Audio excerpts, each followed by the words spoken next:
Hello, welcome to Bradford Cathedral's Children's Space. Today we're using arts and crafts to help us think about how our eyes can see Jesus more easily. And we're going to use the Road to Emmaus story from Luke's Gospel, chapter 24, verses 13 to 35, to help us think about this. Now, before you begin, you need to get yourself a few materials. I've chosen a piece of paper, or you could use card, a variety of coloured tissue paper, some PVA glue and a pencil. You can do this activity alternatively using paints instead of tissue. I started by choosing quite a bright piece of card and taking my pencil, I wrote carefully the words, "Jesus loves you." Now put that to one side and you choose some coloured tissue. Now the idea of this is it shouldn't be that obvious, the words, when you've finished, because sometimes we have to look really hard to see Jesus. So I'm going to choose two colours, and by scrunching up them balls into very, very tiny balls so I can then form my words, "Jesus loves you." Then taking some glue, I'm going to carefully put glue over the words, and then I'm going to stick the little tissue balls to the words. Now when you've done this, choose lots of other coloured tissue paper and repeat the exercise, only this time you create lots of coloured tissue paper, cover the rest of your piece of paper with glue and then put that around.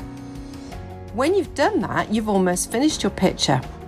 And you might find that the words "Jesus loves you" are actually quite hard to read. But that's the point. Sometimes when we look for Jesus, things around us are so bright and colourful and busy, we don't always see him, even when we're looking.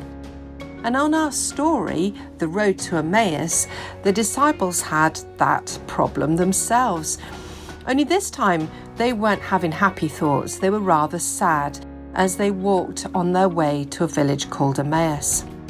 And a stranger joined him. And as he spoke, they began to listen. But even as this stranger began to tell them about the Old Testament and all the stories they needed to hear, they still didn't recognize that the stranger was Jesus.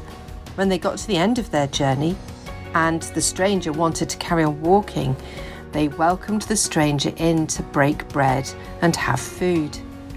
It was at that moment when Jesus took the bread and the wine and shared it with them, suddenly their eyes were opened and they saw that the stranger was Jesus.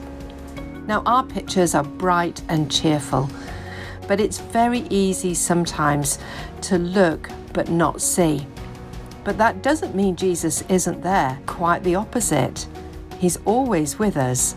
We just need to look in the right places to see him.